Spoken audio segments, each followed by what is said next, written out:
We're gonna speak now about horrible games. When you sometimes play a really bad game, it's gonna happen, and there is a percentage of games where you're not gonna feel the game, and you're just gonna make big mistakes or few mistakes, some inaccuracies that you just are gonna lose this game, and you'll feel a little bit bad about it. But be aware that this happens to everyone. Even the greatest players, you can see games of Magnus Carlsen where he just played horrible. It's something we need to deal with and we need to recover. And it's mostly about a psychological point of view that we need to recover and we need to get over it. And the tournaments are normally quite long and we can recover from that. And this is going to be the most important thing. It's a psychological point. Thank you. We're going to check now a game I played against Topalov. And, well, this game is decided by a big mistake. Well, actually, I would like to say that most of the games are decided by big mistakes at some point. I mean, even if you play a top grandmaster, if you play just little inaccuracies, it's hard to lose, actually. I mean, your opponent is not going to play perfectly, so you're going to have chances to save the game in the end. So here, this is a typical game you shouldn't lose, because I got a very good position, even almost a winning position, but I just played too slow. And it wasn't so hard to play faster, actually. And, well, basically I was just keep rethinking everything, not just twice, but a million times. Before moving, I was rechecking everything a million times. And in the end, what happened is that I had to play last moves in a few seconds. And then I couldn't just think twice. I had to play very fast. And at this moment, I played super bad. Actually, during the move, in between move 30 and 40, people normally drop around 200 elo points strength. So let's say in this moment I was like 2650 approximately, 2666 in this moment exactly. And so you'll see that at some point I started to play definitely not like a grandmaster, and these blunders came for sure motivated by the lack of time. Okay, let's start with the game because I'm just talking a lot. E4, C5. Topalov goes for his favorite knight f3, d6, d4, c takes d4, knight d4, knight f6, knight c3, a6. Okay, here I have basically played everything. There are lots of moves, and every day people invent even new moves. I mean, like, let's mention a few of them. Like, okay, main moves I would consider bishop g5 is one of the most critical and most dangerous moves for both players. There is f3, trying to play an English attack with bishop e3, which is normally related to. There is the solid Karpov style bishop e2. There is the ultra aggressive bishop c4, which nowadays it's not so common. There is the modern h3, which is quite interesting. There is g3 as well, which was played in this game. I used to play it from time to time, not very often. There is even very rare moves like queen e2 or queen d3 that I have played myself. There is even queen f3 that I have also played myself. For example, I have beaten Topalov with queen f3 in a rapid game. There is move like rook g1, which is not so impressive, but it's not so stupid because you are planning to play g4 later. And there is even the modern move knight b3 or even a4, which are also interesting. So basically it's a crazy position. It's very hard to remember everything for black, but on the other hand, probably there is no objective advantage for white. So it's just a matter of choosing something and of of knowing very well what we are doing. I decided to play g3 in this game. It's quite a solid line actually. So white's idea is very clear, normally just to develop with bishop g2 and castle. Okay, the game continued e5. Most Knight of players love to play with e5 in any position. So this was not actually a different case. Here I played knight b3. Of course, knight d2 and even knight f3 is not such a stupid move. Actually, knight f3, it makes a little bit of sense, even if it looks so strange. But once you play bishop g2 and castle, very often this knight from b3 or either f3, this knight goes to d2 f1 once you play rook e1, of course, then e3 and controls the square d5. But from f3, apart from d2, it has this square, knight h4, trying to get to f5, which is also a very interesting square. So it is also a very interesting move, actually. You can have a look at it at some point, and it's quite interesting as well. Anyway, I played knight b3. It's the most common move here. Bishop e7, bishop e2, castle, castle. And here Topalov played bishop g4. This is it's a normal move, kind of normal move, but it's not the most common. Normally this bishop goes, and actually it went even in the game to the square e6, or even sometimes black can try to put it on b7. It's a good square as well, normally. Anyway, he played bishop g4, and here I have, let's say, the first big question in the game. I can play with f3, or I can move my queen, or I can go bishop f3. In the game I chose bishop f3, but actually even a supercomputer is not sure about what to play. And this is very important, because in such a position you can actually feel that this decision is not going to change the whole game. It's an interesting decision, but it's not a crucial one. And spending too much time on this move is a huge mistake. Unfortunately, I don't have the times I thought here, but we can see by the game, and I remember that I was in big time trouble afterwards. So basically, I played 9 moves that I played almost instantly, I guess. Then during like 10-12 moves, I spent almost all my time.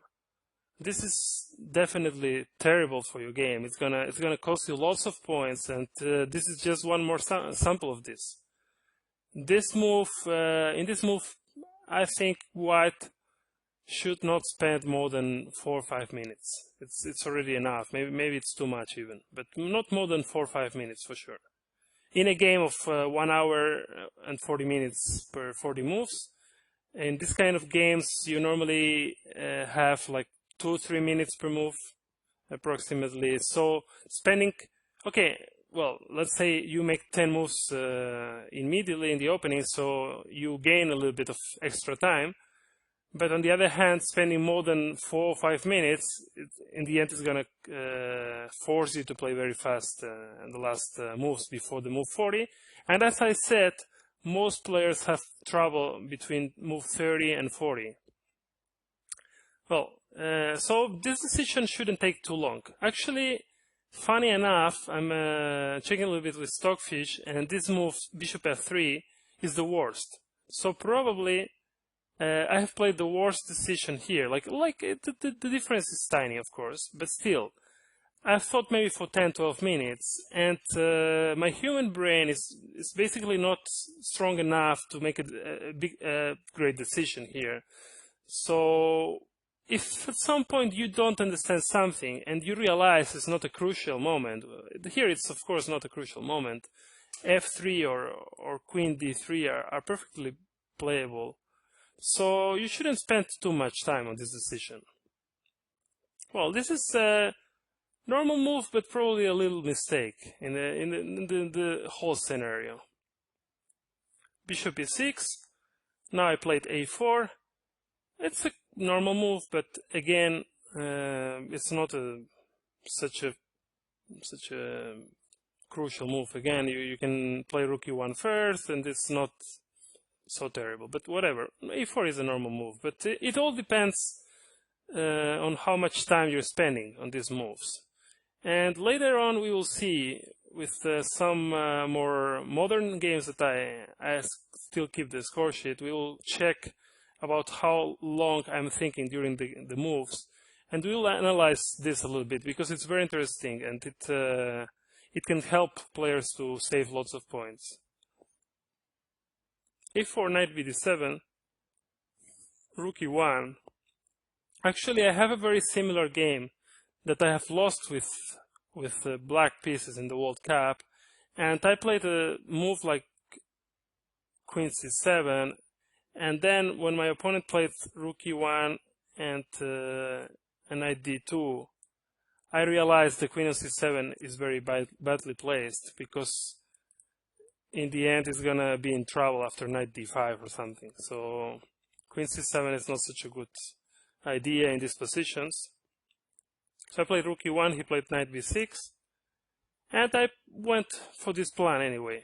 Knight d2, rook c8, and knight f1. And now, well, this knight is in a good square.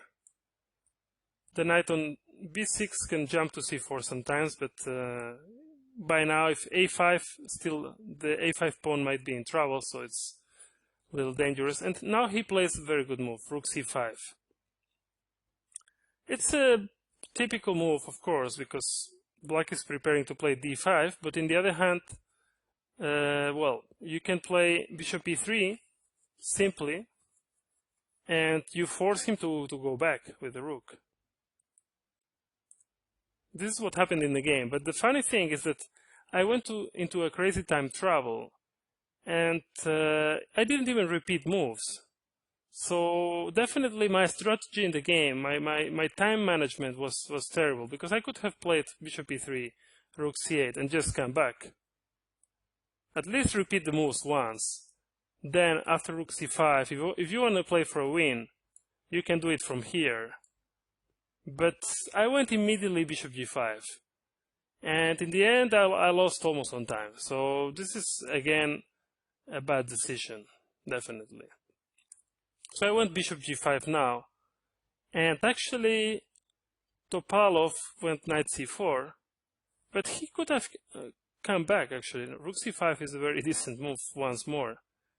And, well, of course, white at some point can think about changing this knight to try to control d5. But, well, still black's pieces are in very good squares, so it's hard to claim an advantage for white here. He played knight c4, I played b3, and he played knight b6 back.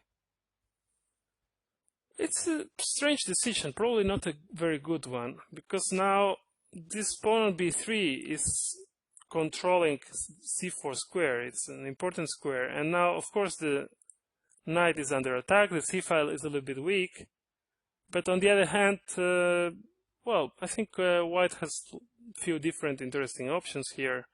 Probably I start to think like crazy once more. And, well, there are moves like knight a2, and then you need to calculate this move, d5. And also b3 is giving ideas like, for example, let's say ed5, whatever, to d5, and then at some point there is this move as well. There is c4.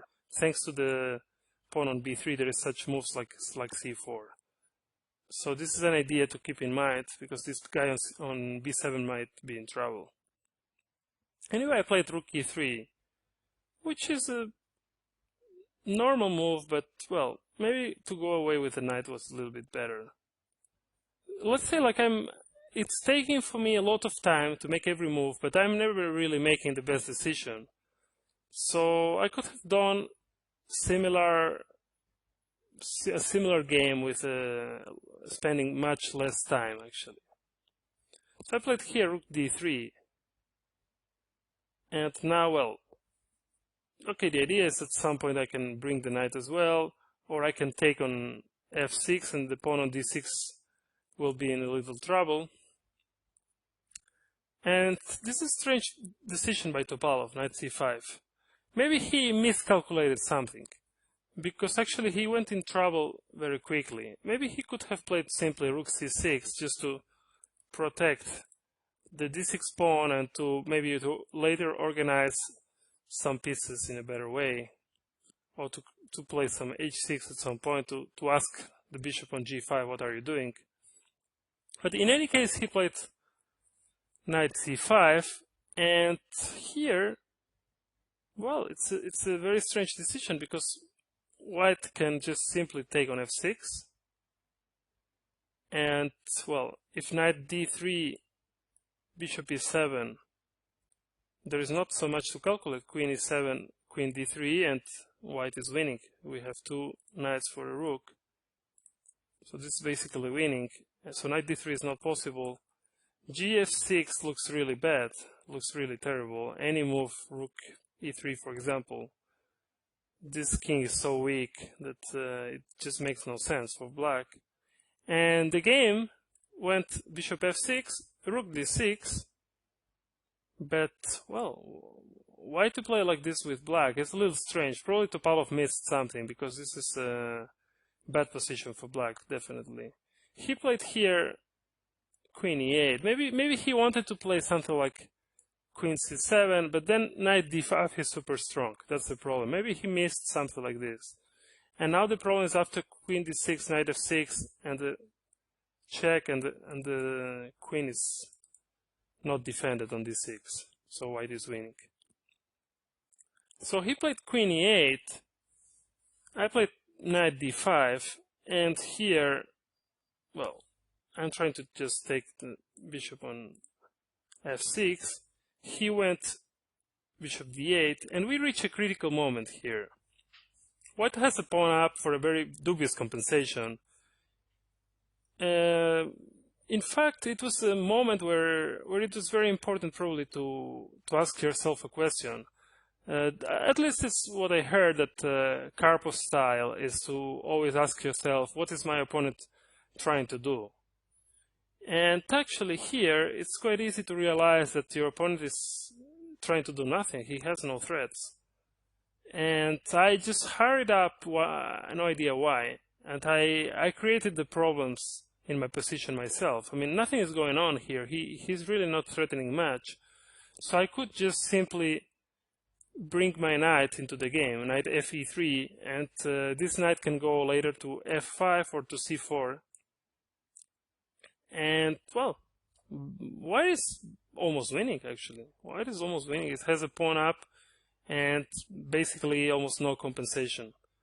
So this was very simple, and I'm asking myself, what did I do? I mean, what was I thinking about? But I remember that the game ended up very badly, and in a moment that I couldn't think at all. I just had no time. So probably my time management was horrible.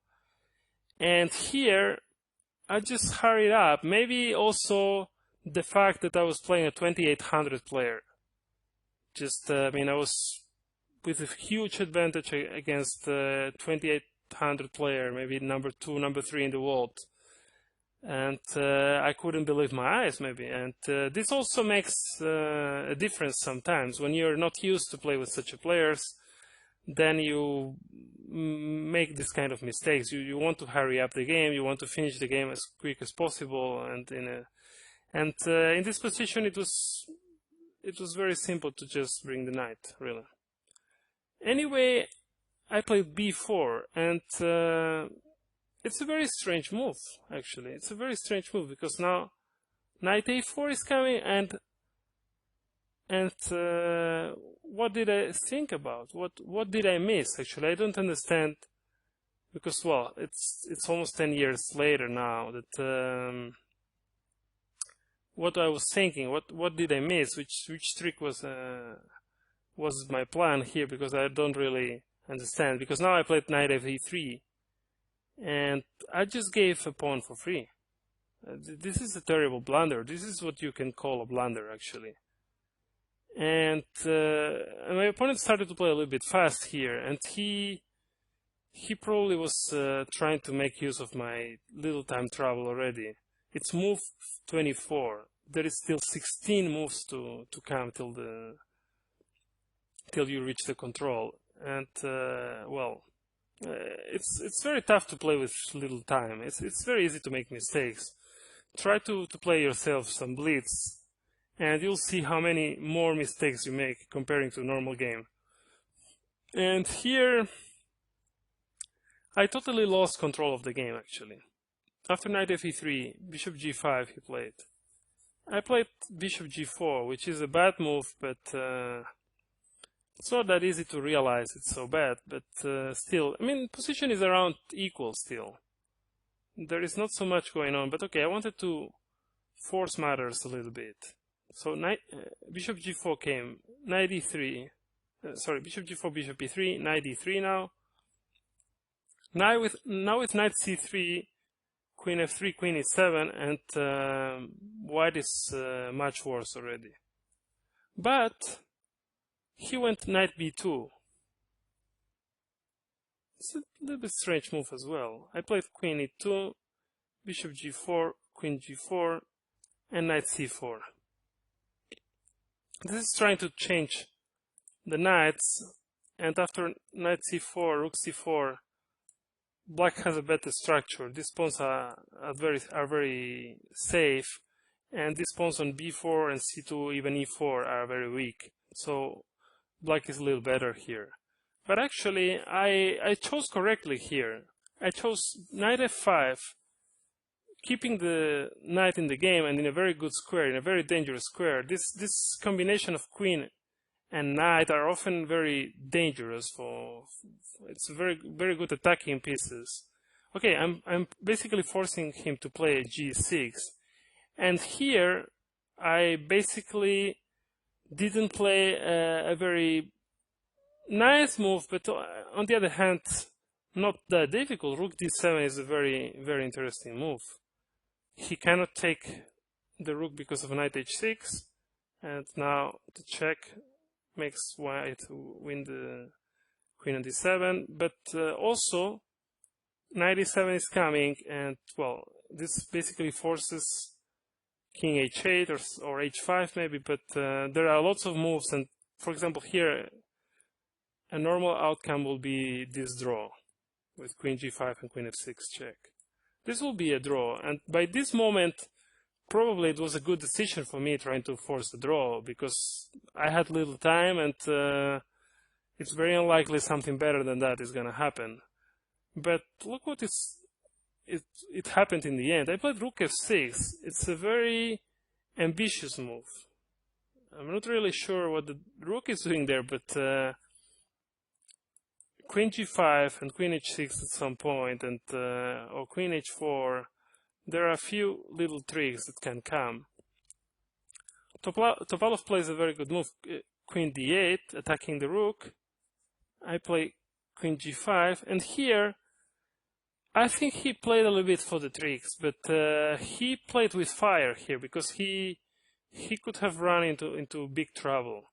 After king h8, black is probably slightly better here, and all this attack with the three pieces are a bit stacked, and probably white is worse.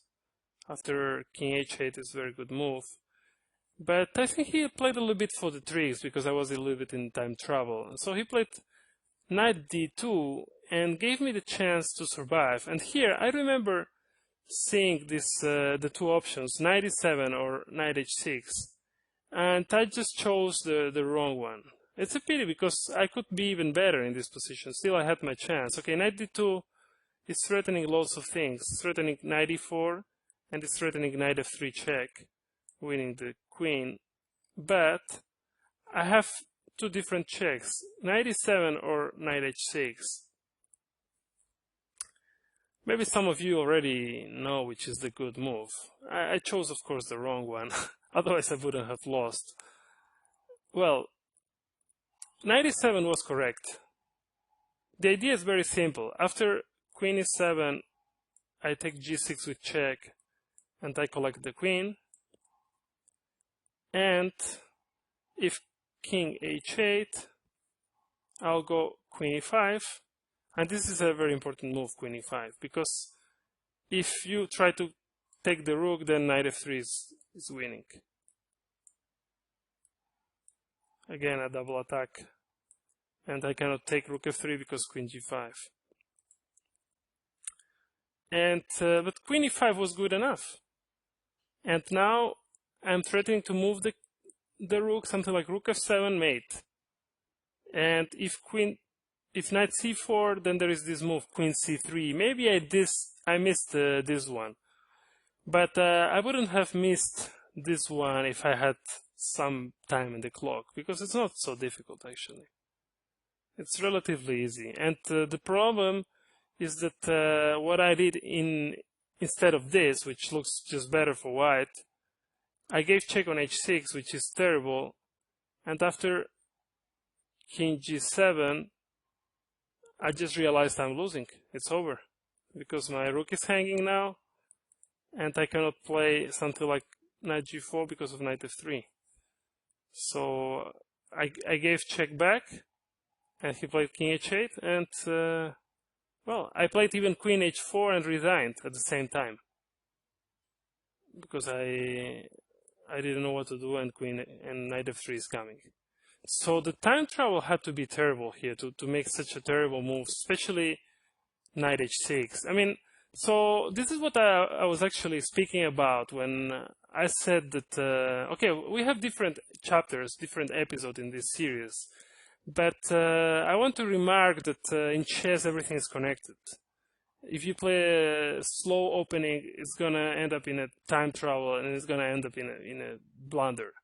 So everything is connected, and you should be aware of that, and try to make your decisions according to that. Actually, I mean, maybe a move like bishop f3 in the beginning, it cost me like 10 minutes. But imagine if I would have these 10 minutes in the last position. Maybe I would have won the game. And this is because I wasn't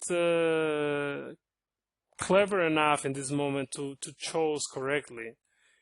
Over the time, you learn to do this a little better, but in this moment, I was still 26-66. So I wasn't a bad player, but I think over the years, you learn a little bit how to do it. I hope you learn to do it too with these videos. Okay, thank you.